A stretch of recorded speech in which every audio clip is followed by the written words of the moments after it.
There is perhaps no other sound, no other shape, and no other aircraft in all of history that has left such an impression as the Ju-87 Stuka. But the story of this aircraft is one that is far from typical. Being a doubted and uncommon design type, it was nearly scrapped before it was ever started.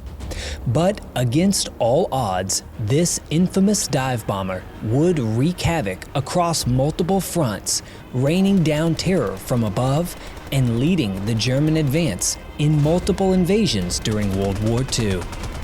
Today, we will dive into how this aircraft came about, what allowed it to succeed, and follow its inevitable downfall. This is the rise and fall of the Ju-87 Stuka. The year is 1933, and currently at an air show in the United States, the star of the show is a small biplane known as the Goshawk, produced by the Curtiss Company. In this dazzling show of acrobatics and jaw-dropping stunts, one of the most captivating feats is a near vertical dive. In this maneuver, the barnstormers plummet towards the ground, straight down at hundreds of miles an hour. Flying like this had, up until this point, been inconceivable, as many thought the stresses on the airframe and pilot were far too much to handle. But here, with new structural improvements and the first generation of highly skilled pilots, the Curtiss Bf-2C could now fly in a way that no one else ever had before, leading the United States Navy to begin research and development on one of the most groundbreaking discoveries in the history of military aviation: dive bombing. But they were not alone.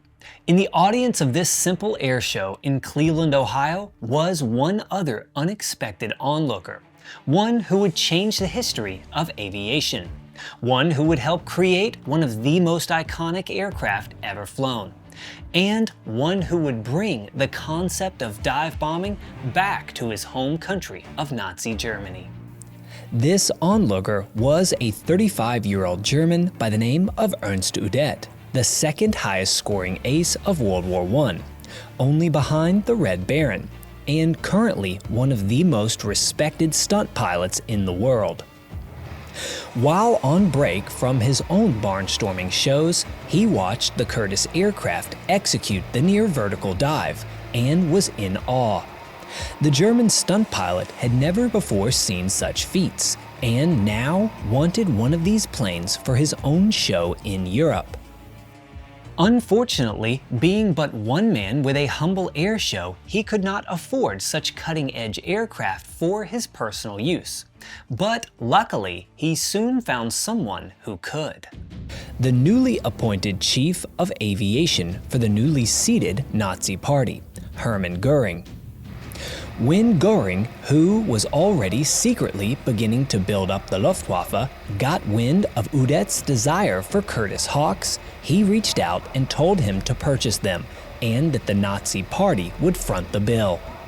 Göring's only condition was that the two aircraft were to be thoroughly tested by the Luftwaffe first, and then Udet could have them for his air shows. He quickly agreed, and the deal was done. Shortly thereafter, Ernst Udet became an official member of the Nazi Party, and two brand new Curtiss Goshawks were packed up and on their way to Europe. For a while, Udet, who was already one of the most skilled pilots in the world, practiced his dive bombing techniques, not only for his own air show, but now almost certainly with the thought of military use in mind. He pushed the aircraft to their limits, learning how to utilize the plane to drop the most accurate ordnance possible. So much so that one day he even pushed the Goshawk beyond its limits, causing the plane to break apart in the air and forcing Ernst Udet to leap to the safety of his parachute. But despite this, his infatuation with the tactic remained. Fortunately, the German Ministry of Aviation had also begun to accept the practice as a viable military asset and had also started looking into the method. Before the purchase was ever made of the Goshawks, Hermann Pohlmann, one of the top German aviation engineers from the Junkers Company, had already begun work on the first of the German dive bombers, a prototype under the name of the Ju-47. Pohlmann preferred a simple design and opted for strength and simplicity in dive bombers. But after 4 years of development, in 1932, the design was still far from usable. When the Nazi Party took control in 1933, they encouraged more work on such designs, no doubt through the vocal support of now prominent Nazi aviation figure Ernst Udet.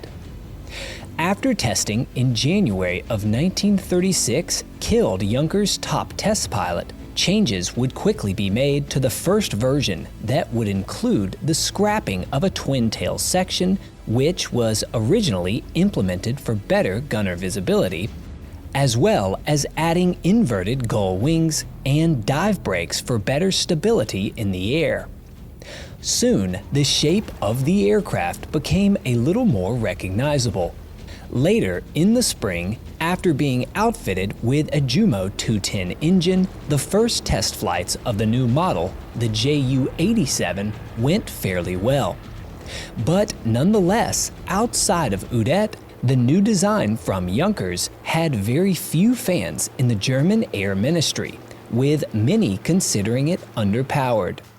And thus, the competition for the Luftwaffe's top dive bomber was canceled in favor of the Heinkel HE-118. On June 9th of 1936, an order was sent to Junkers to cease development of the Ju-87 design to focus on other projects. It seemed like all was lost, and the end of the road had arrived for the Ju-87 before it ever really started. That is, until one day later, when Ernst Udet was promoted to the Chief of Development and Research for the entire Luftwaffe. And his first order was the cancellation of the order to cease development of the Ju-87, reviving the hopes for the uniquely designed aircraft. In another compelling turn of events, 1 month later, Udet himself was testing out the Heinkel HE-118 in the dive bomber capacity when the propeller blew apart during a steep dive, causing the aircraft to break apart and leaving the Luftwaffe's Chief of Research and Development once again parachuting to safety. Ernst Heinkel, the designer, was furious as he told Ernst Udet that the aircraft was not designed for such maneuvers. But it mattered very little to the undeterred test pilot, who could not escape his affection for the Ju-87, which could easily handle such a dive. Thus, Udet shortly thereafter announced the Ju-87 as the winner of the ministry's dive bomber competition. Just like that, the Ju-87 was ordered to make final modifications and head to production. This first design, the A model, brought many problems to the forefront. The most prevalent was a lack of speed. At its cruising in level flight, the Ju-87 could not exceed 170 miles per hour. Some in the aviation ministry argued that pilots would actually be safer in biplanes, as they could at least escape the combat zone quickly. Furthermore, however, a difficult-to-read instrument panel did not help the situation. But thankfully, there was one feature that no one could dispute: the Ju-87's stability and handling in the air. The 87 was one of the easiest aircraft to fly and responded well to controls, allowing even novice pilots to fly it with relative ease.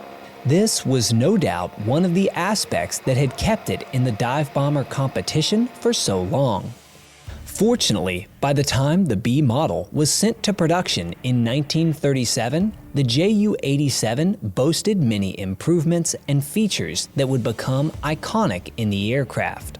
It carried fixed landing gear, a two-person crew, inverted gull wings, and a single tail section. But now, on every model, were dive brakes extending from the wings that kept speeds controllable in a vertical dive. This, however, was often not enough on its own to protect pilots. In order to execute accurate and high-speed dives, it became clear that an upwards of 7 or 8 Gs were often required. Thus, an auto pull-out system was added to the Ju-87. Now, once a bomb was dropped, a control system would easily and automatically pull the 87 out of its dive and retract the dive flaps in case a pilot were to black out during the execution of the dive bombing attack. In addition, at the request of Udet himself, noise devices were added to the wings of the Ju-87. These small propellers would spin during a dive, creating a siren-like sound.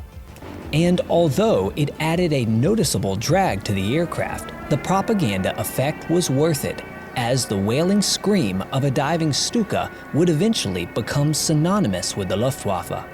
As far as armament went on the Ju-87, the dive bomber was protected by a rear-facing gunner who possessed 1 or 2 .30 caliber machine guns, as well as 2 more forward-firing machine guns located in the wings. Her payload could vary quite a bit based on model, but the most common bomb load consisted of 4 110-pound bombs underneath her wings and 1 550-pound bomb underneath the fuselage, which was swung out by a hook to prevent it from making contact with the bomber or propeller after release. By this time, the aircraft had been dubbed the Sturzkampfflugzeug, meaning diving fighting plane.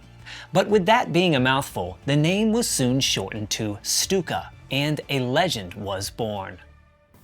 With the B model now quietly seeing production in the late 1930s, the first combat-ready models were sent to the first battlefield that they would see, that of the Spanish Civil War. This would only be a small handful of aircraft, as the Luftwaffe still wanted to keep the plane a secret.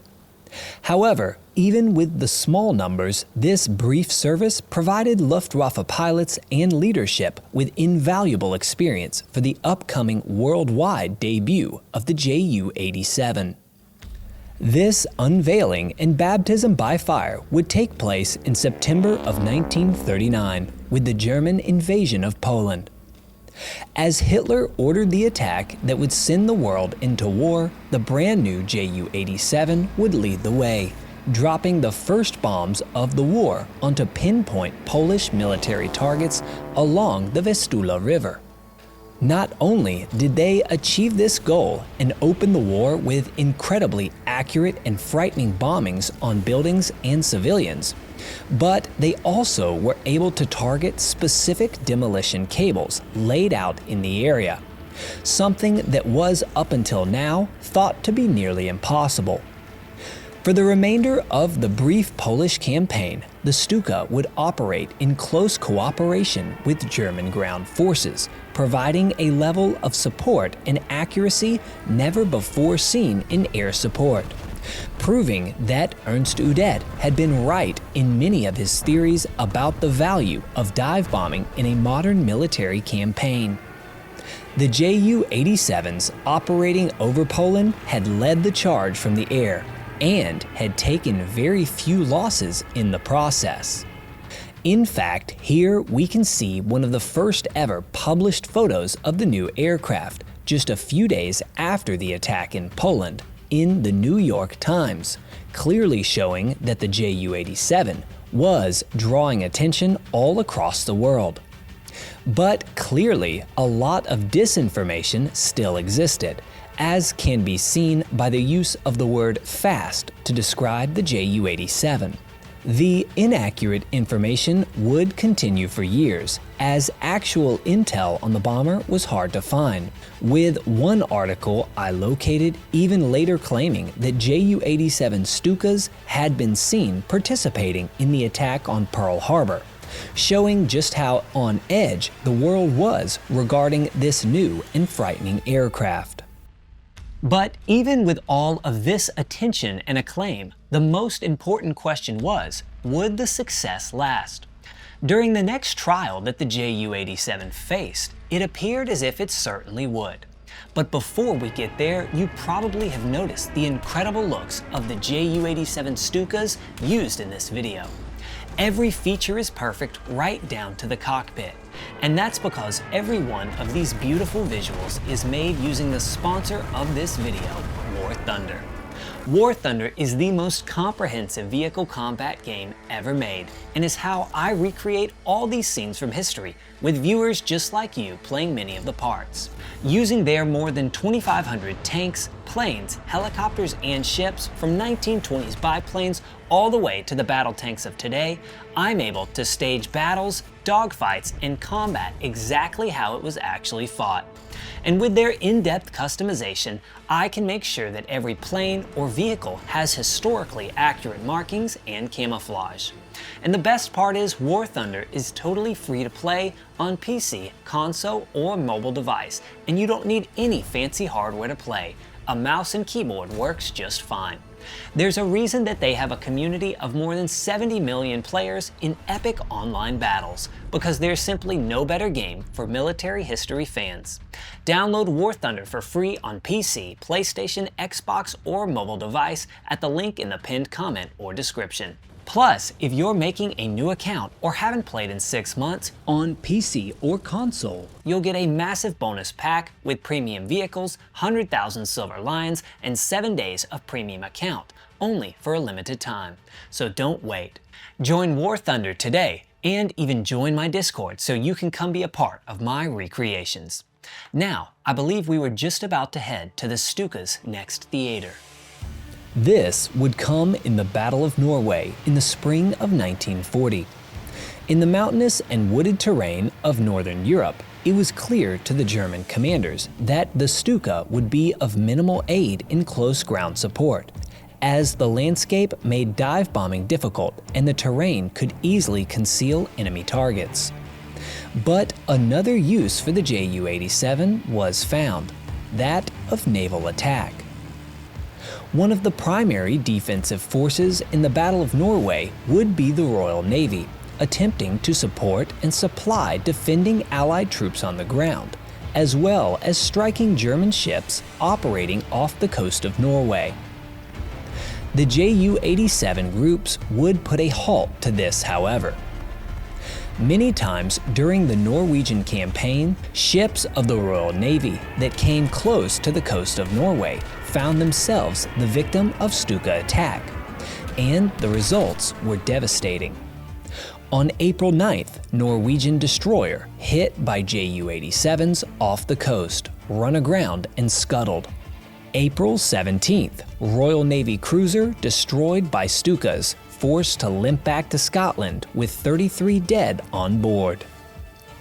April 30th, HMS Bittern sunk by an attack from dive bombers.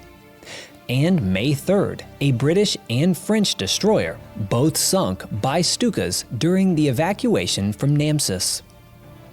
Unlike high or medium level bombers that had little hope to hit zigzagging naval targets, the Luftwaffe dive bombers could strike with deadly accuracy, and perhaps equally as impressive, seemed fairly impervious to naval-based anti-aircraft fire.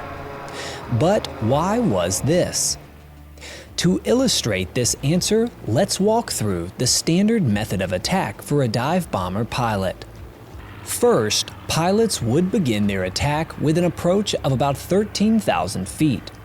Then, using the window in the floor of the cockpit, the pilot would line up the target almost completely underneath the aircraft.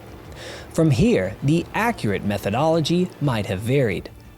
In pop culture, and even too in some propaganda and archive footage, the Stuka is seen as rolling straight over on its back to begin the dive run, and then pulling into the dive. However, there is no doubt that this would have been the more complicated method of accurately hitting a target. Thus, this popularized method of attack, while no doubt used in some circumstances, was not the default method used by most dive bomber pilots. Alternatively, according to the recollections of many Stuka pilots, as well as a great deal of literature, the more common method was likely simply nosing over the aircraft and entering a dive head-on. This allowed for a much simpler diving process and often more accurate results, especially for less experienced or newer pilots. But again, many units still opted to do things in different ways, as can be seen here from this footage, where the pilot chooses to wing over, a happy medium between the two options, rolling over halfway into a dive, positioning the target on his side, before screaming downward and delivering his payload on a rail yard at what feels like a frighteningly low altitude. At the end of the day, the best method was the one that worked for an individual unit. But what is certain is the next thing that would be done is to trigger the dive brakes and sirens as the aircraft roared downwards. Here, the nose would be pointed down to a 70 to 80 degree dive, averaging around 360 miles per hour. Here, one of the most important jobs of the pilot became accurate speed and angle gauging, not only by instrument, but also by the chart on the side of the cockpit. In addition, the sound of the siren was also commonly used as an indicator of speed, as it was an audible feedback of the speed of the dive. All the while, the job of the gunner in the back seat was to hold on for dear life. Following this, all that was left to do was to line up the target in the gun side of the aircraft, and then at about 1,500 feet, release the bombs, which swung out to clear the propeller or dropped away from the wings, falling onto a terrified enemy below. Once the bombs were released, the automatic recovery system kicked in, as the pilot, at a minimum, was experiencing 6 Gs of force during the exit of the dive. If the gunner was still conscious at this time, this would be an opportunity for him to get a great look at the target to see if the pair had landed a hit, and one of the most exhilarating and frightening attacks imaginable would be concluded. Not only did this method of bombing allow for pinpoint precision, but it also actually left attackers protected from most ground fire, as they approached the target from a high altitude and then screamed downwards at a high rate of speed, showing only a small target to gunners, and then striking the target and roaring away, leaving very little opportunity for defenders to get a hit. This, of course, operated under the assumption that the primary anti-aircraft emplacements were in the area of the target. Thus, in the cases like that of the Battle of Norway, the Royal Navy took blow after blow from the dive bomber that was labeled too slow and underpowered by many in the German aviation ministry. Ernst Udet had proven that he was right. There was indeed a use for such a plane, and the Stuka was shining in the role. For the next few weeks, the Stuka groups were pulled back so that they could breathe, preparing for their next assignment and implementing valuable lessons learned in these first combat experiences. Pinpoint bombing was improved, and so were the cohesiveness of units in combat.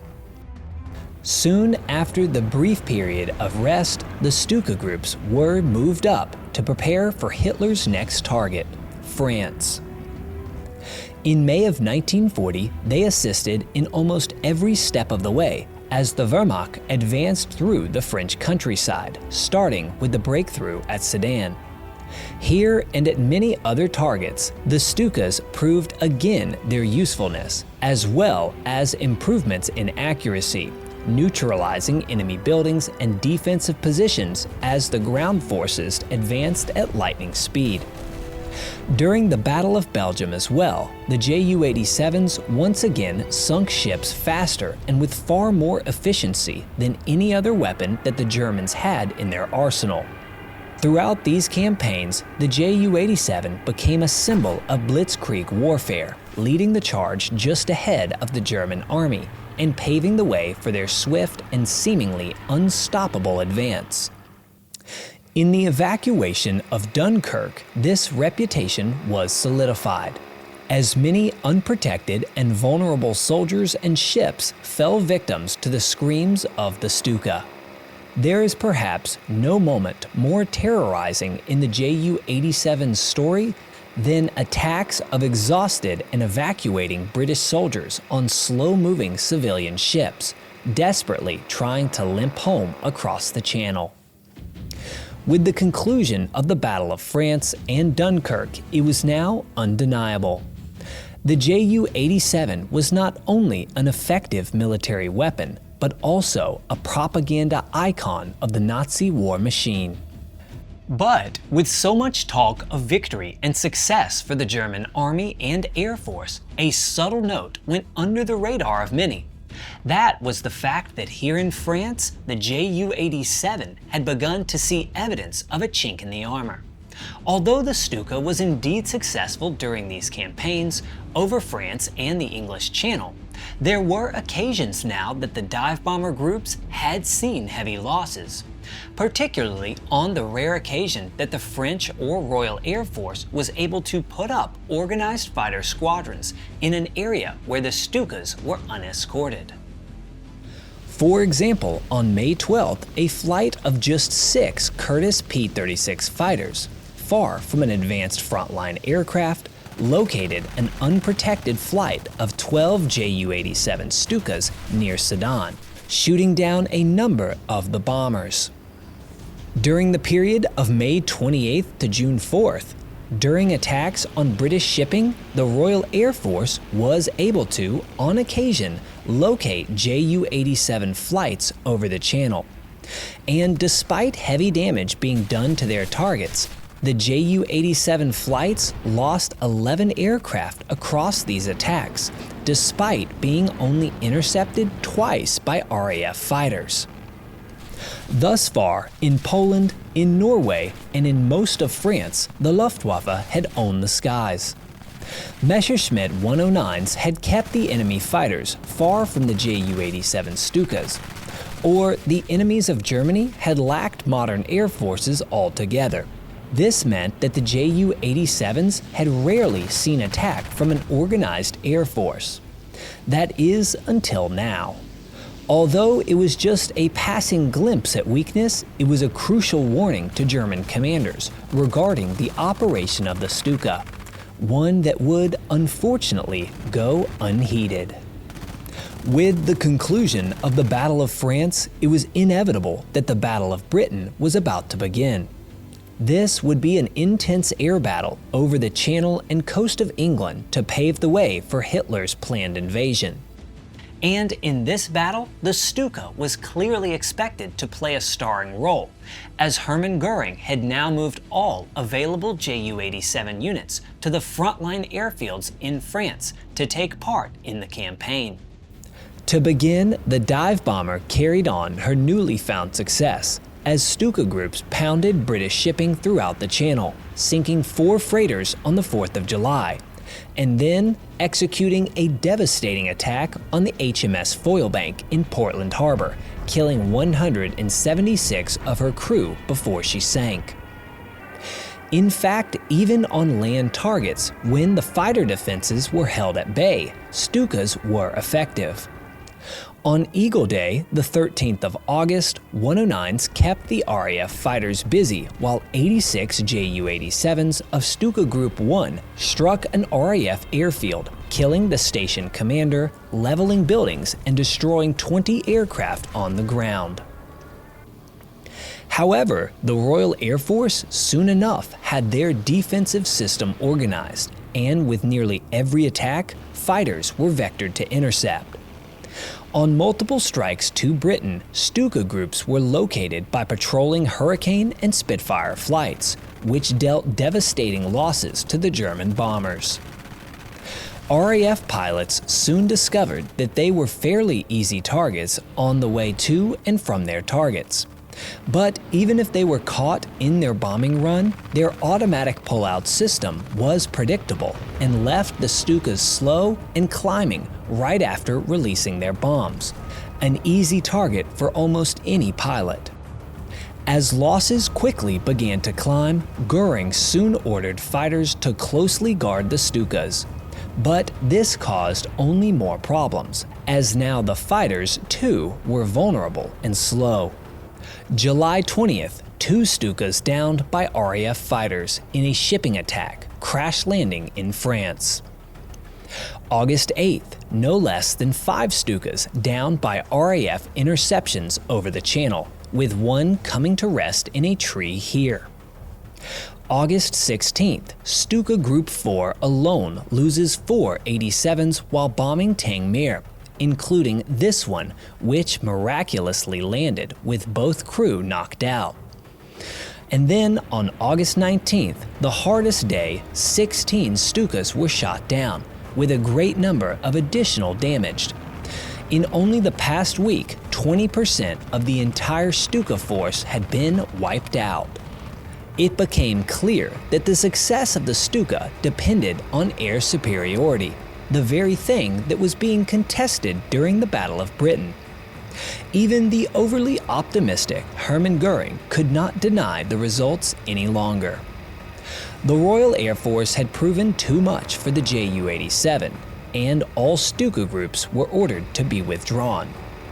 But interestingly, the story of the screaming dive bomber was still just beginning, with plenty more crucial action to come. When the Ju-87 groups were pulled back in the Western Theater, they were sent to Southern Europe to assist in the battles of Italy, Greece, Yugoslavia, and North Africa.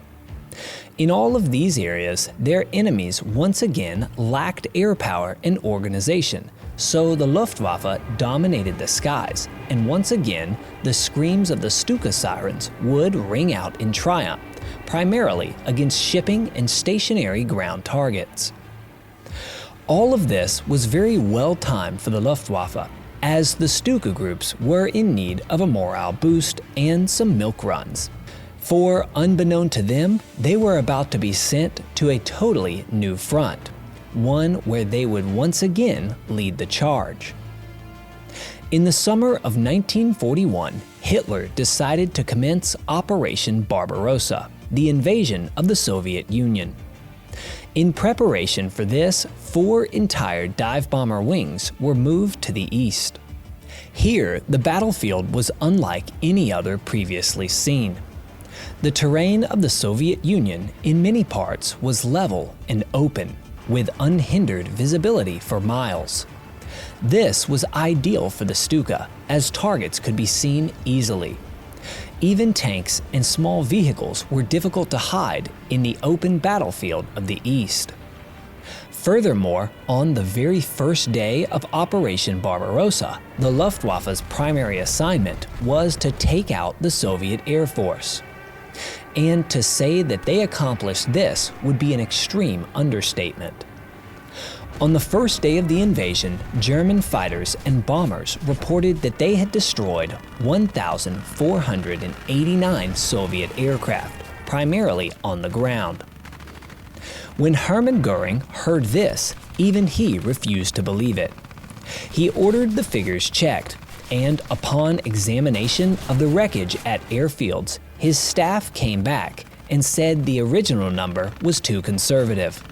In reality, the Luftwaffe had destroyed more than 2,000 aircraft in the first 24 hours alone. With such commanding control of the skies to complement the perfect terrain for dive bombing, the Ju-87 was in exactly the position it needed. And it did not disappoint. As the Wehrmacht battled intensely across the Soviet countryside, the Stuka was always above, raining down terror. Utilizing close communication as they had in Poland and France, the German ground forces relied heavily on the Ju-87 to hit precise enemy strongpoints, and in particular Soviet armor. While the Luftwaffe dominated the battlefield above, the Stuka once again proved its worth. With little enemy air opposition in sight, its reign here was supreme. The number of trains and vehicles that the Stukas destroyed during this time period was astounding.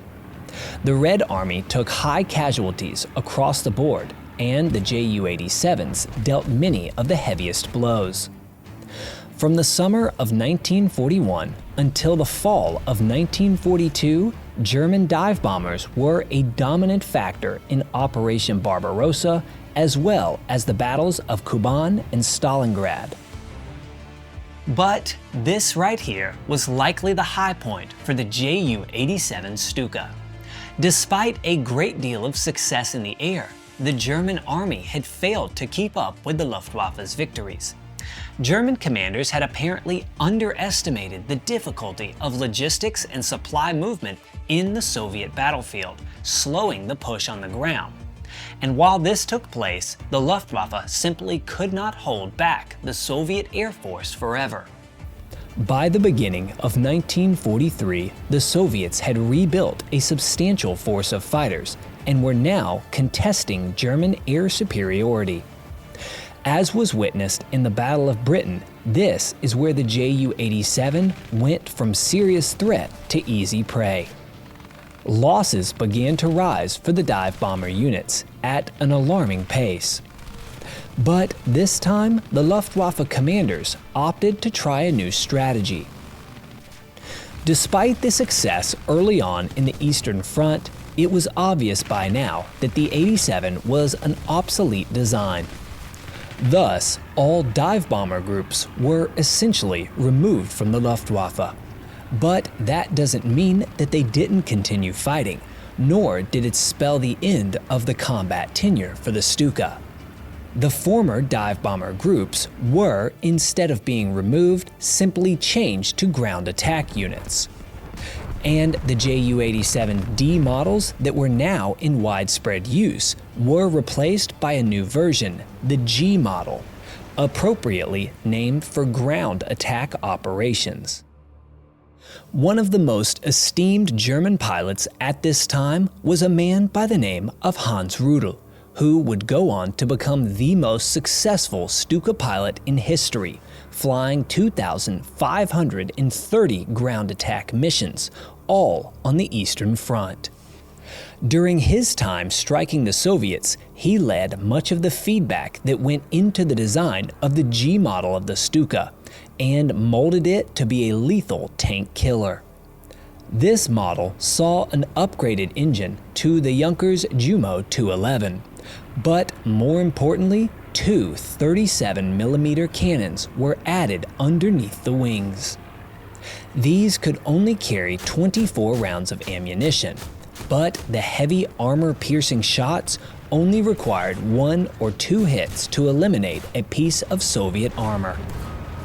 Since they were no longer to be used as dive bombers, the hook was removed, as were the air brakes, making for a cleaner and faster airframe. These cannon birds, flown by pilots like Rudel, were quickly successful.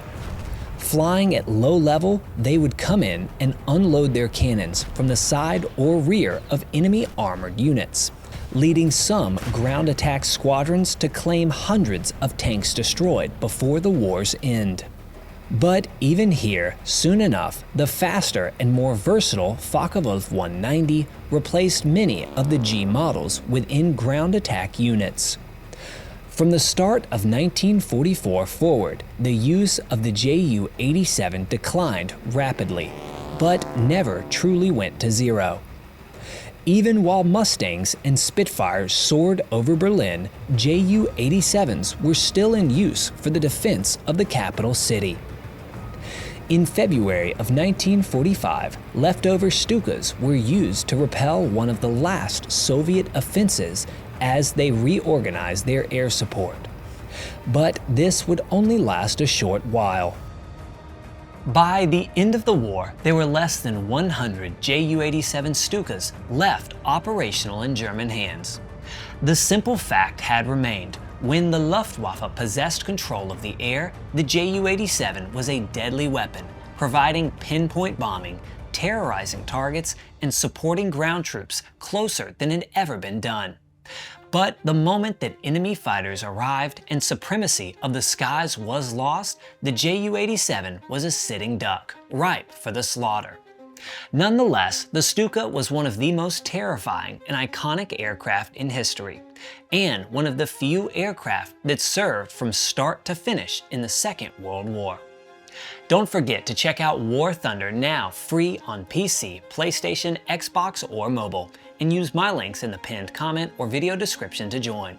Those of you who are new or haven't played for 6 months will also get a massive bonus pack across PC and console, including multiple premium vehicles, in-game currency, and more. Also, consider joining my Patreon to support my work and get your name on the supporter wall behind me. Thanks for watching, and I'll see you next time.